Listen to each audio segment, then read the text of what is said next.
You're listening to the Monocle Daily, first broadcast on the 24th of July, 2024 on Monocle Radio.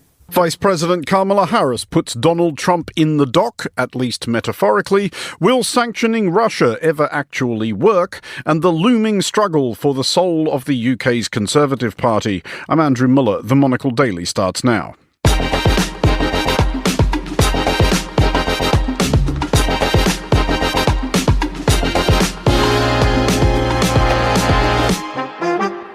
Hello and welcome to the Monocle Daily, coming to you from our studios here at Midori House in London. I'm Andrew Muller. My guests Terry Stiastny and Simon Brooke will discuss the day's big stories, and our On This Day historical series recalls what may still be the strangest political debate in history. Stay tuned, all that and more coming up right here on the Monocle Daily.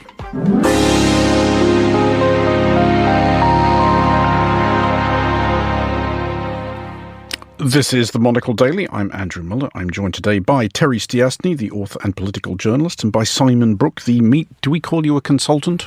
Yes, why not? We can call you a consultant. I'm sure we've all been called worse things than a consultant. Welcome to the show, both of you. Simon, I don't know if you will be consulting with anybody or anything once you get there, but you are going to Jordan. Yeah, I consulted with a bloke at the gym, to be honest. That's he said he'd just come back from Jordan, and he said that it was absolutely amazing. And the thing that really appealed to him... Do you always follow the advice of people you meet in gymnasiums? I am, that I'm standing next to somebody who's naked, trying not to look down, you're just desperately trying to keep eye contact. So I thought, well, here's a naked, sweaty guy next to me saying, why not go to Jordan? That'll do, and I'm off to Jordan. I have, if it is any reassurance. I've been a couple of times. It's delightful. Amman is it's a really nice city. The people are very friendly. The food, as you would expect in the Middle East, is tremendous. Wow. But you are going to Petra. Yes, that's one of the. It's the first time I've actually been on a tour, so we're a little bit hesitant about this because the idea of a coach party really fills me with dread. But I think it's one of those countries where it's probably a good idea. So apparently, it's quite small groups, so hopefully it won't be that big sort of marching off the coach party and queuing following for 4 hours. Somebody with a rubber chicken on a stick. Exactly. Well, we look forward to hearing about that. Petra is genuinely stunning. It is one of those places. However many photos you've seen, it's something else altogether when you see it. Terry, you, however, are holidaying somewhere somewhat less ambitious, i.e. here, which prompts the question: have you seen the sky for the last 5 months? And follow up: are you mad? This is just a temporary kind of weekend holiday in between some other holidays that hopefully, well, one was a bit warmer and one should be a bit warmer. So a bit of trip to the Cotswolds before going to France. So that sounds very, very spoiled. And the bit of the Cotswolds will be just whatever the weather, absolutely rammed with tourists. Probably more so than Jordan currently is. But it is nice nonetheless. Yeah, I have nothing against the Cotswolds. I would not wish people to go away from this programme thinking I have some hideous, virulent grudge against the Cotswolds. The Peak District, on the other hand. Actually, that's really nice as well. But we will start in the United States, where Vice President Kamala Harris last night formally launched her tilt at the presidency at a rally in Milwaukee, biggest city in the key swing state of Wisconsin, and where, by no coincidence at all, the Republican National Convention had occurred the week previously.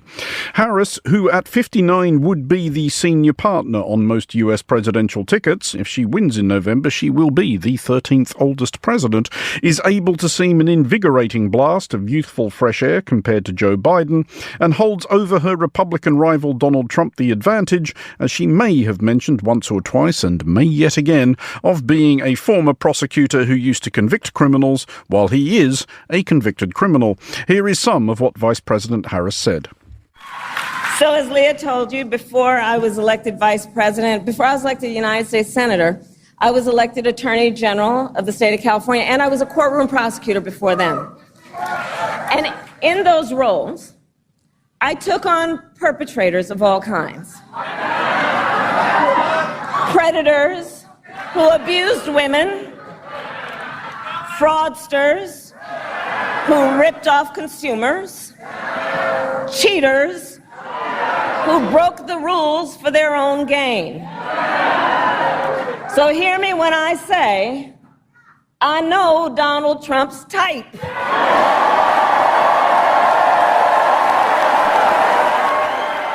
Terry, first of all, what were your general impressions? Because the knock on Kamala Harris, Senator Harris, as she then was when she ran for president under her own steam in 2020, that she was an uncertain campaigner, that she wasn't a great speaker. And then, of course, she has had 4 years of being locked in the shed, as usually happens with vice presidents. Do you think she has maybe learnt something from the last 4 years? Did she seem ready for the job to you? I think it sounded like it. I think she sounded more energetic, sounded more enthusiastic. Obviously, not difficult to be more energetic than some of her potential rivals. But just listening back to that clip there, the thing that suddenly struck me, I thought this is actually like a more lively, more energetic, more outspoken version of the Keir Starmer playbook, who is exactly one of his pitches to the British electorate was, I used to run the prosecution department. We don't like people who don't play by the rules. And, it worked for him. And I'm kind of thinking, well, she's doing it in a more lively and energetic way, but, maybe just possibly it could work. All of which is true. I mean, Simon, to state the very obvious, criminals and rule breakers and miscreants generally tend to play badly with the median voter, but as we have learned repeatedly over the last 8 years at least, Donald Trump is an exception to everything or every rule people thought they understood about politics. And if she points out time and again that the man is a convicted criminal and that the man is absolutely everything else she said he is, does it shift anybody? Well, it's not going to shift an awful lot of people, because one thing we do know about this campaign is that most people have already made their mind up. I think what she's looking for is that small group of undecideds and also perhaps soft Trumpers, if you like, people who are going for Trump because they probably didn't like Biden. So she's got opportunities there. She has the opportunity also to go for women. There's a big debate about abortion, of course, obviously, and real concerns that if the Republicans get into power, J.D. Vance in particular, their very active vice presidential nominee, would be very active, in making it a lot more difficult for women to have abortions, even sort of arrests and things like that. She can go after that. She can go after votes for women. She can go after votes for ethnic minorities as well. And she polls well amongst younger people. So she's really got an opportunity there. I think the main thing she has is that she's not Joe Biden. And the problem with her predecessor was that whatever he said in any kind of rally or debate or whatever, we wouldn't be listening for his defence of his time in office or his attacks on Trump. We would just be constantly looking to see if he lost it, basically. And I don't think she will. She's going to have to get her act together pretty quickly, because obviously as vice president, she was given the poison chalice of dealing with immigration, and she fumbled at a little bit, especially at the beginning. There are rumours of her bullying colleagues and things. So she's got a bit of baggage in that way. But I mean, I think, as you say, Terry, I think this first outing, if you like, as the candidate was really powerful. Terry, we are beginning, I think, to get a sense of how the Republicans and MAGA-land intend to take Kamala Harris on. I think even they understand that the race baiting and the misogyny will have to be kept at dog whistle level, but we are seeing some much less subtle stuff about her being married quite late in life, nudge, nudge, wink, wink, and the fact that she, interestingly, literally every president of the United States to date has never given birth to children of her own. Yes, and I think that seemed to backfire quite quickly. I mean, she's... See, this is my question, though. Can we be confident it will backfire? I don't know. I think probably the people who worry about her being, in Vance's word, think she's a childless cat lady, are people who just don't want a woman candidate and would not vote for a woman candidate at any point, whether she had children or not, because if she did have children, they'd probably say she should be spending her time with them and not running for president. And to make the most obvious comparison, we can imagine what the Conservative media would be making of a female candidate who had 5 children by 3 different partners that we know of. Simon, once all this stuff gets wheeled out, though, and this is asking you with your consultant hat on, how should her campaign respond, or should they not respond? The trouble is, when you try to make points like that about Donald Trump, and again, it is stating no more or less than the truth, not that there's necessarily anything wrong with having 5 children by 3 different partners. A lot of other things Donald Trump does wrong, but that's maybe not one of them. Is there any point in trying to make these points, though? Because as you were saying, it's not going to budge the cult. Do you just rise rise above it if you're her? Well, yeah, I'm thinking, when you were speaking then, I was just thinking of, when they go low, we go high, as Michelle Obama said. And I think there's no point in trying to attack Trump's morals or his personal record, because it's just, the things he said have had no effect on his appeal at all to many voters. So you can't do that. One of the things I would be advising the Democrats to go on is a thing called Project 2025, which most people on Main Street would have no idea of. But this is Donald Trump is among the people who claims to have no idea of it. Well, he does, but actually, given that many of his advisors worked with a think tank called the Heritage Foundation to create this document, which calls for things like the sacking of thousands of civil servants, the expanding of the power of the president. They would dismantle the Department of Education, massive tax cuts, and as I said earlier, really restricting abortion greatly. I would point to this and say, whatever you think about Donald Trump, love him or loathe him, this is what a Trump government administration would do, and I would go on the attack on that, and then of course just bring it down to the practicalities. His economic policy doesn't make sense. It will cost you more money. Just before we move off this, Terry, we are due to hear from President Joe Biden later tonight. He has already full-throatedly endorsed Kamala Harris, as have most Democratic grandees. We haven't reached the convention yet, but she's a lock, basically, at this point. No one's even going to try to stop her, are they? Not from on the Democratic side. I think they would be quite, crazy to try and do that. I mean, it's amazing, how quickly this sort of massive change has happened and how much people seem to have accepted it. It seemed to be for a while, sort of impossible that Biden would go, and now he's gone, and now she looks likely to have locked in most of the nominations. And obviously, the key decision is, who is her running mate now going to be? How does she decide that? How does she balance the ticket? But, it would be so self-destructive at this point to try and say, well, no, let's open up the convention. Let's try and get somebody better, because that's just going to, it's like shooting yourself in the foot. Well, let's move along. And in the weeks after Russia launched its full-scale assault on Ukraine 2.5 years ago, countries broadly sympathetic to Ukraine imposed sanctions on Russia, which it was confidently predicted would reduce Russia to beggary. This did not quite happen. Nevertheless, 8 European finance ministers have signed an open letter claiming that sanctions are working and that more and stricter sanctions would work even better. The missive is longer on broad generalities than specific measures, but suggests that we could, as a Western world, be clobbering Russia much harder on the energy, technology and financial fronts. Simon, what did you make of the letter? Is it overly optimistic? Is there a whiff about it of, if we just keep trying this thing which isn't working a bit longer, it will work? As people often do in politics, don't they? If you've got a losing formula, you may as well stick to it, sort of thing. But yeah, I agree. I have to say, I thought it was encouraging to see these finance ministers addressing this issue and writing about it. But yeah, I did think it was over-optimistic. I mean, crude oil exports from Russia have fallen to 620,000 barrels a day, which is the lowest in 7 months, which is encouraging. We've seen this massive borrowing by the Russian state, which is not sustainable.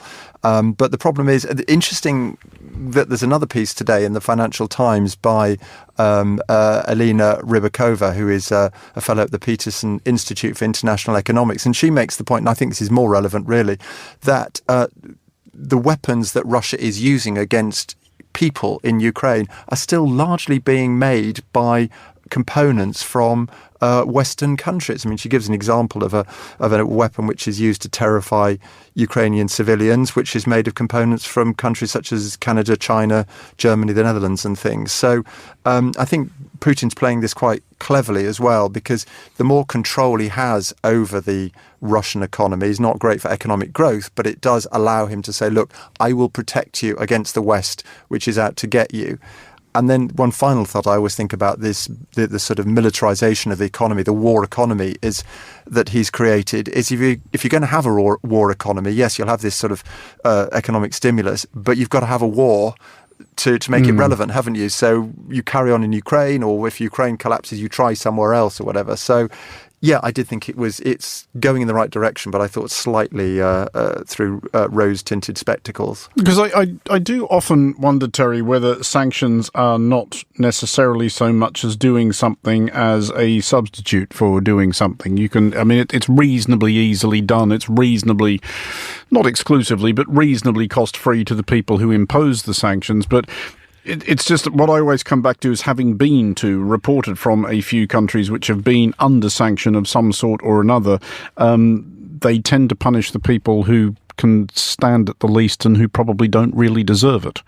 Yes, and I think that's one of the things that kind of comes out in this letter, where they are talking about how they're really making the explicit comparison with kind of previous Soviet-era kind of war economies, like sort of war communism and stuff, saying, yes, the Russian economy is running hot, but it is running on the basis of kind of rationing and not allowing people to, export sugar and things like that. So but also I thought it's really politically interesting, the countries that have written this letter. It's like a kind of a message from the Hanseatic League. It's kind of all the countries around the Baltic going, we're really quite worried about trade with Russia. And so you think, is there something else going on there, which is to do with them feeling that we've got to do a lot of the heavy lifting in trying to make sure that stuff isn't coming out through the sea that we don't want to. I mean, there's been a lot of talk in Britain this week about trying to crack down on the Russian shadow fleet, carriers carrying oil and being used for other purposes. So I am kind of interested in, beyond the economics of it, what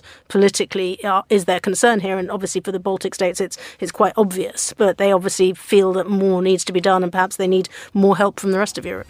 Simon, is there, and this is me inserting my personal prejudices into the conversation by way of a question, is there, or perhaps was there, even as far back as the Salisbury poisonings, a case for taking a much, much more unforgiving and uncompromising, you know what I mean, line on Russia? Like, why are we not throwing out their embassies? Why are we not banning their citizens from travelling? A good question. I mean, it's interesting, if we're talking about crude oil exports, for instance, don't forget the EU is still importing 7% of Russian exports. So, we're still helping them in that front.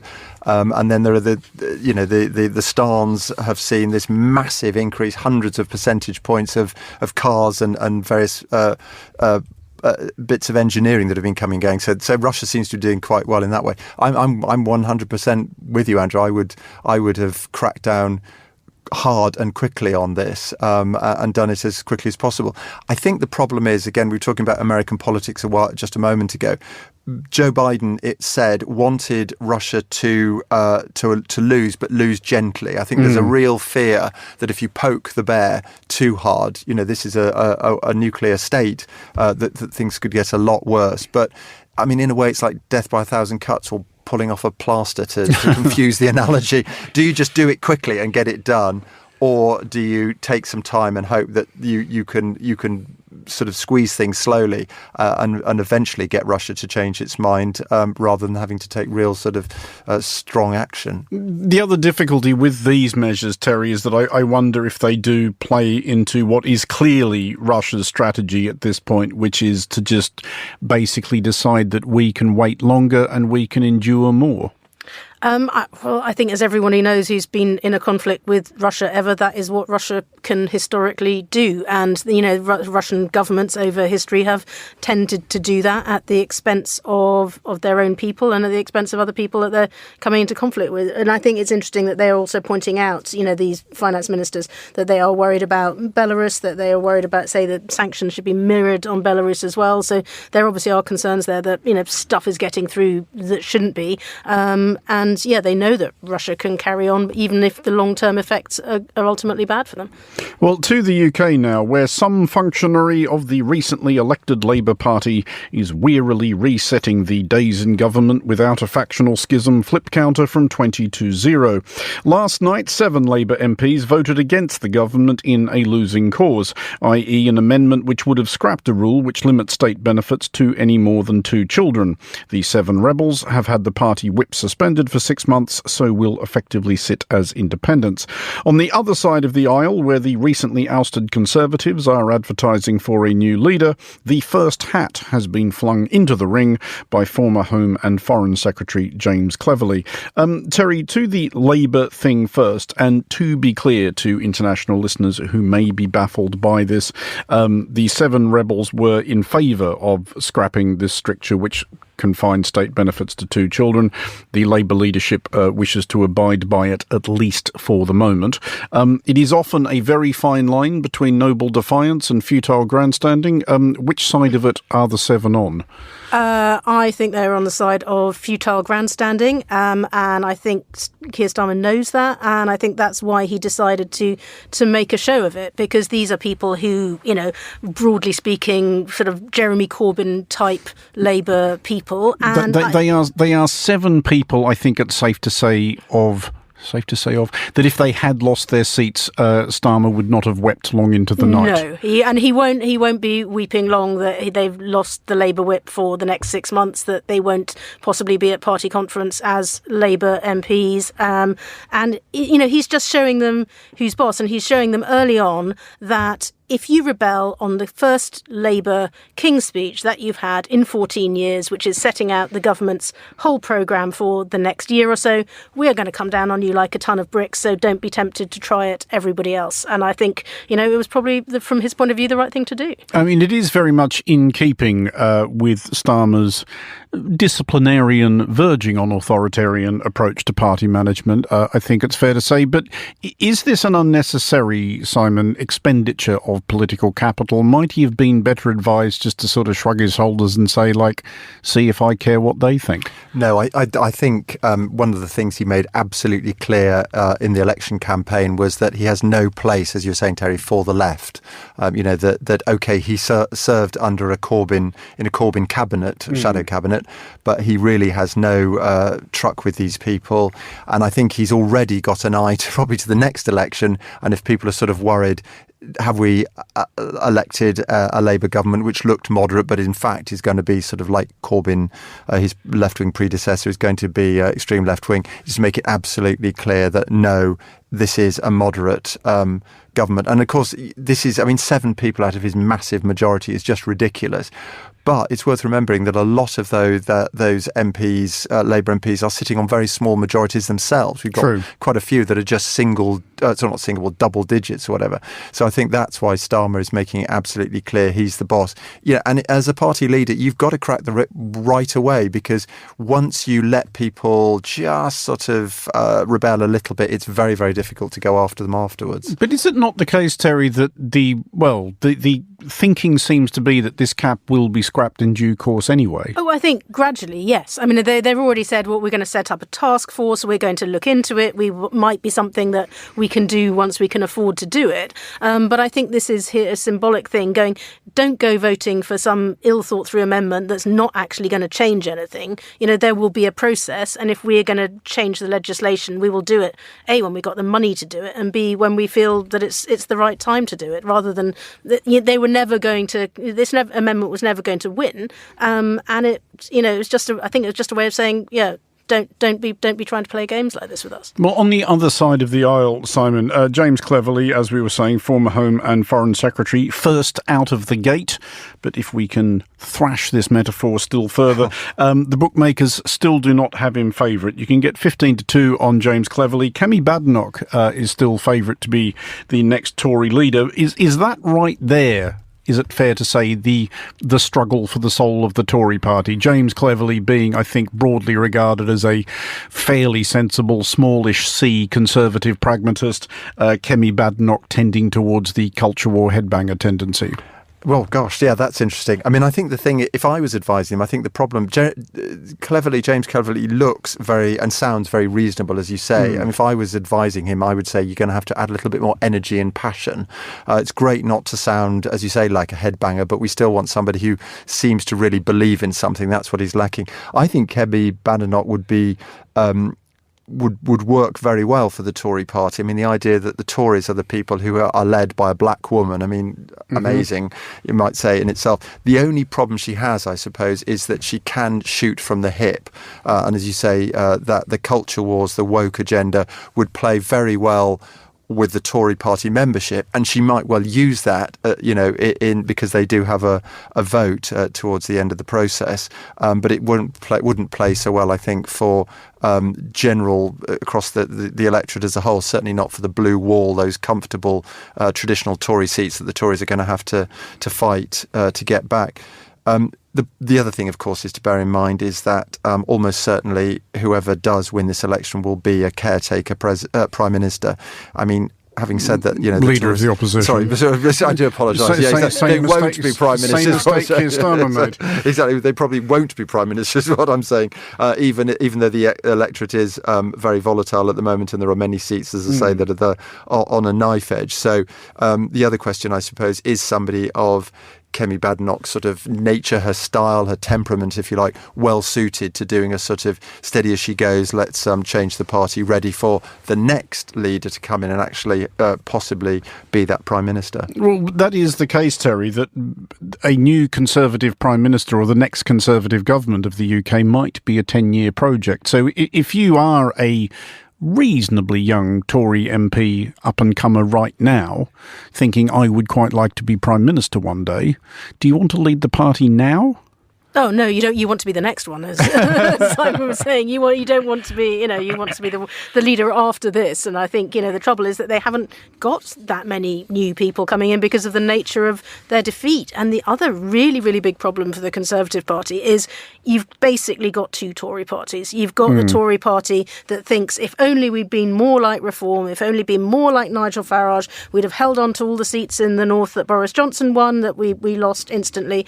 And then there's the other Conservative party that's saying we lost Oxfordshire, we lost Surrey, and we lost Devon. And, we don't have a single MP in London anymore. Yeah, exactly. And the kinds of people, the age at which people start voting Conservative is now going up to 302. 84. You've got to be as old as Joe Biden, pretty much, and you've got to look to different kinds of people. And so whether going after, the woke agenda is the way to go, when actually a lot of your potential voters are thinking, no, we're relatively socially liberal here. We don't really want all of that. We're quite prosperous, but we just want a more moderate Conservative party. And they don't know which of those that they want to be at the moment. Well, with the ignition of the Olympic torch a matter of hours away, a shout out to those many athletes over the years who have taken advantage of the free trip and decided to stay. The defectors, the absconders, the sundry runaways.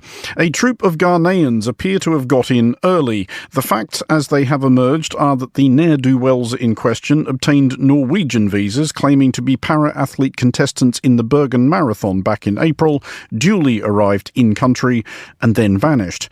Simon, obviously completely reprehensible behaviour, would not endorse or encourage it. It's hard not to be utterly unimpressed. It's a double negative. You know what I'm saying? Yeah. It's hard not to be impressed by the endeavour. Yeah, you've got to admire their initiative, haven't you, I think? And I mean, I'm just looking at this. There's such a wonderful tradition of athletes from countries with, really repressive regimes. And there's a wonderful irony that, especially I think during the communist era, where, it was seen as a wonderful way of promoting communism, a shop window, if you like, of the socialist lifestyle or whatever. And they would send these athletes abroad, and then rather embarrassingly, a lot of them wouldn't come home again because they'd say, actually, we like it here, really.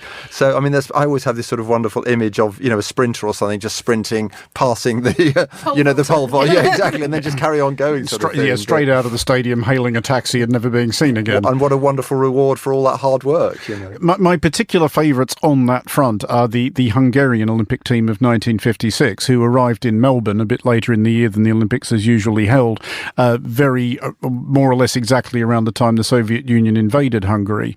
I do commend people to looking up on YouTube footage of the water polo game between Hungary and the Soviet Union, who I think were drawn together in a semi-final, in which I think it's fair to say the Hungarians made their point, quite unmistakably. Possibly the first it would have been nearly the first and I think only water polo riot in recorded history. But a lot of the Hungarian team, Terry, decided that actually on balance, Melbourne seems all right. Let's stay here. There would be, well, at least 2 generations of Hungarian Australians descended from that Olympics. And they're probably all really good at water polo. I mean, I would love to know if any of them actually did manage to sort of people stay and carry on doing their sport at the highest level in the new country, because you think that must be the sad thing. But one of the sad thing about this, I was again looking this up, and you think, why didn't more countries, people not escape from more countries? Because you think that would be an obvious thing to do. And there was a story of an Albanian weightlifter who, after the Olympics, was working as a circus clown because that was the only job that he could get, no longer being a weightlifter.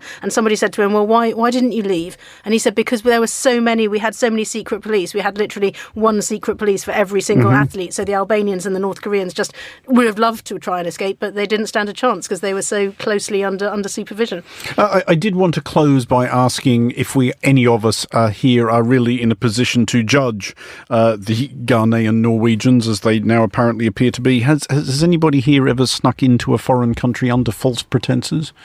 I mean, I have. It wasn't with the intention of staying terribly long, but this was sort of pre-Google, when you could kind of bluff your way a bit past border guards. It was Serbia under Milosevic era. That's pretty impressive. I've done it by accident. I remember accidentally going to Bratislava when I was in Austria, and I think got on the wrong train or stayed on the wrong train. Wait a minute, this is not Austria. No, this is Bratislava. So did you defect in the opposite direction by mistake? I suppose I did, didn't I, possibly? Yeah, that's right. And then suddenly realised my mistake and come back. Of course, the thing is, I went into the country and came back from the country without my passport because I didn't think I was leaving Austria. And unless there are any Bratislavan secret police listening to the programme, then I seem to have done it quite successfully, really. I suspect that particular one probably happens fairly frequently. Terry, have you, knowingly or otherwise? No, I don't think so. I mean, I think it's often kind of, if people ask why you're there and what you do for a job, saying I'm a journalist but I'm just on holiday is not usually the thing to do. So I may occasionally have been a primary school teacher or something like that when I was arriving somewhere. Yeah, librarian was I should have said that in Kenya, and I was taken away and interviewed for about 24 hours by the police. And finally I lost my temper, I'm ashamed to say, and said, right, I don't want to stay in your whatever country, I'm off. At which point they went, oh, okay, you can go free then. And so I left. So yeah, heartily endorse that. I told a Serbian border guard I was a performance poet, which I don't think I don't think he believed a single syllable of. But did he ask you to do a poem?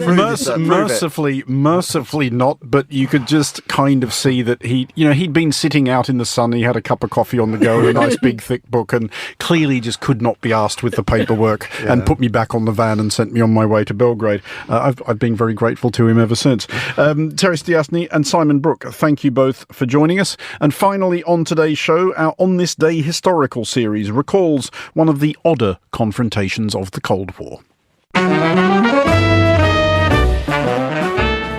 Richard Nixon and Nikita Khrushchev were very different men. On the occasion of their encounter of July 24th, 1959, Nixon was a Republican Vice President of the United States and a hawkish Cold Warrior. Khrushchev, the first Secretary of the Communist Party of the Soviet Union, also an enthusiastic ideological brawler. But Richard Nixon and Nikita Khrushchev were also, not that either would have cared to admit it, quite similar men. Both had come from nothing and nowhere, and both had clambered to the top of their respective political heaps with a mix of charm and cunning, and both with more cunning than charm. Both had served apprenticeships under great wartime leaders, respectively General, later President Dwight Eisenhower, and Marshal, later Premier Joseph Stalin. Both had served in that war. Nixon, a US Navy logistician in Papua New Guinea, Khrushchev, a commissar maintaining political discipline amid the horrors of Stalingrad. Both were devious scrappers with hefty chips on their shoulders, both given to flights of paranoia, both prone to lachrymose transports of self-pity. Why do I feel so deeply? Why do I feel that in spite of the smears, the misunderstanding, the necessity for a man to come up here and bare his soul as I have, why is it necessary for me to continue this fight? Весь мир знает, что самая империалистическая держава – это Соединенные Штаты Америки.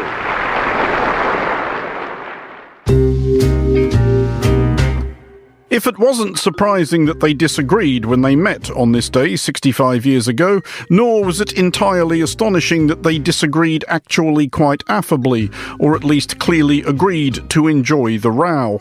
There must be a free exchange of ideas in order for both of us to benefit. In what are they ahead of us? Wrong. We are ahead of you in rockets as well as in this technique. I do not capitulate. The location of this extremely informal summit was the American National Exhibition in Sokolniki Park in Moscow. This was one end of a cultural exchange conducted during a brief and mild defrosting of relations between the US and the USSR in the late 1950s. The Soviets were permitted to open an exhibition extolling the wonders of life in the Soviet Union in New York City's Colosseum. It is reasonable to suggest that the gleaming modernist utopia depicted therein would have seemed somewhat unfamiliar to actual Soviet citizens of the time. The Americans were invited to do likewise in Moscow and served up an Americana which, though leaning heavily on a stolid, staid suburbia, would have been recognizable to Americans of the period. It included a sliced open replica of a typical American house, specifically of 398 Town Line Road in Comac on Long Island. Its living rooms and bedrooms were kitted out with furniture from Macy's, its kitchen with the latest appliances from General Electric. This, the Americans were saying, was the comfort in which the average American lived. And with this new 1958 General Electric, you get filter flow washing, plus wash-to-order fabric keys. Beat that, Ivan. The Soviets, if obliged to disagree, at least did so with some wit, the state news agency TASS harumphing, "There is no more truth in showing this as the typical home of the American worker than, say, in showing the Taj Mahal as the typical home of a Bombay textile worker." Here all week, try the turnips, if there are any. By the time the American exhibition opened in Moscow, US President Dwight Eisenhower was in the last months of the second and final term of his presidency and may have felt that schlepping to the Soviet Union would have deprived him of valuable golfing time. Possibly in order to bolster his vice president's profile ahead of his tilt at the 1960 presidential election, possibly just to get rid of a colleague for whom he'd never much cared for a bit, Eisenhower sent Nixon. We're looking forward to our visit there with Mr. Khrushchev, with other leaders of the Soviet Union, and also we welcome the opportunity to talk to people in all walks of life. The kitchen debate itself was unplanned, unscripted, and as such perhaps unusually honest. Here is an amount of the back and forth as related by two Monocle staffers who sound not even slightly like either Nikita Khrushchev or Richard Nixon. We have steel workers and peasants who can afford to spend $14,000 for a house. Your American houses are built to last only 20 years, so builders could sell new houses at the end. We build firmly. We build for our children and grandchildren. American houses last for more than 20 years, but even so, after 20 years, many Americans want a new house or a new kitchen. The American system is designed to take advantage of new inventions and new techniques. This theory does not hold water. Some things never get out of date. Furniture perhaps, but not houses. I have read much about America and American houses, and I do not think that this is exhibit, and what you say is strictly accurate. I hope I have not insulted you. I have been insulted by experts. Everything we say is in good humour. Always speak frankly. As broadcast to television audiences in both the US and the Soviet Union in the days afterwards, the Nixon-Khrushchev encounter sounded a bit like this. And this increase in communication will teach us some things, and it will teach you some things too. Because after all, you don't know everything. Если я не все знаю, так вы о коммунизме совсем ничего не знаете, кроме страха. A year or so later, Nixon took part in another debate, the first ever televised presidential candidate square-off, in which he was widely adjudged to have lost to John F. Kennedy. That debate, like all since, was structured and moderated. The amiable argument between Nixon and Khrushchev was not, and all the more illuminating for it. The model is perhaps worth revisiting. Put the candidates on a sofa, or if necessary, in a model kitchen, and let them talk to each other. And that is all for this edition of the Monocle Daily. Thanks to our panellists today, Terry Stiasny and Simon Brooke. Today's show was produced by Henry Rees-Sheridan and researched by Gunnar Gronlid and Sana Jumani. Our sound engineer was Steph Chungu. I'm Andrew Muller here in London. The Daily is back at the same time tomorrow. Thanks for listening.